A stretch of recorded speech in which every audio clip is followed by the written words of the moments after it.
My name is Sarah Racine, and I have been a missionary over the past 10 years in multiple different countries focusing on trauma care. I was a long-term worker in Asia Minor when I engaged in an emotional and sexual affair with my leader. My pastors led me to serving leaders to Dave Wiedis because they knew that he could help me with the restoration and healing process. I think when I came back after this experience, I started hearing more of this happening, especially in ministry and with leaders. And I was always curious more on the woman side of things because I hear what happens to the leaders or what doesn't happen to the leaders, but I never really get to hear the woman's perspective. And I think for us, whether it's Christian community or it's even secular community, I think a lot of the times the blame can get put very easily on the woman. She was a seductress. What was she wearing? What was she doing? How was she acting? Right. And the blame is put on her. So my intention in this interview is to give more of a perspective of, even for long-term workers, how we need to be caring, sending people out, things that we need to be aware of and be cautious. And because I was in my mid-20s, at the time, and there were so many things that my leaders, and not putting it on them, I made a decision. Sure. But there were so many things that people could have seen as red flags and could have protected and guarded. Right. It started out with emails. When he was away, he would email me often.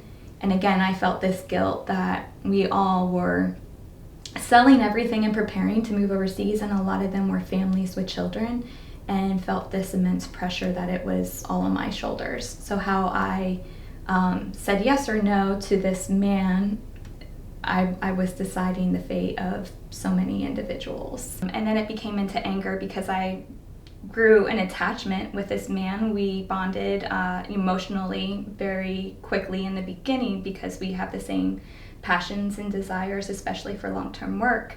I think the relationship picked up mainly because of isolation, mainly because he was my go-to person over there. I was, in an area that was full with couples who were engaged, who were married with children. I was really the only single one. And so I was already kind of on the fringe in that sense. And so he was my person. He was the one who got me, who understood me. And so I think because of the isolation, the relationship did start growing deeper, and it became more sexual than emotional. It was easier to do it over here stateside when you're just kind of lying to your own heart and telling yourself lies that, this man is available or it's okay. Whereas overseas, that sin was continuing to hit me face to face every day. And like I said, that's when things really started spiraling down. So when we were engaging the way that we were overseas, there were a lot of pressures of, we would have these meetups daily with him and I, but they became more sexual. So when I would question that, his response a lot of the times would be, I just need to be understanding. It felt very much, obviously I made the decision to be in this situation, but then it felt there was no way out. As soon as I got back here to Pennsylvania, I met with the mission director, and then I met with my leaders and told them everything that had transpired. And there they had a plan of attack of what these next few years could look like in restoration and healing. I think sometimes it's, why did I do what I did? But I also made decisions to blatantly sin. But knowing that underlying longing is a longing to be known and a longing to be seen, and especially with a man who is wanting and desiring to do what I want to do, because I want to engage hard areas.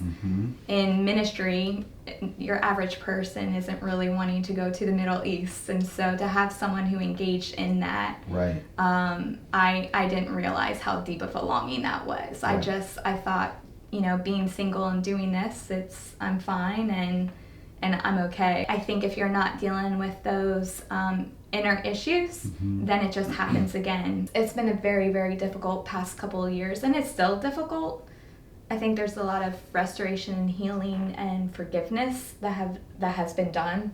Mm-hmm. But at the same time, in the beginning, it was no easy walk. The truth is continuing to be revealed, and it always will be. It just may not look the way that I think. It's been a 6-year-long process of repentance, reconciliation, and restoration back into ministry, and I'm excited to get back on the field.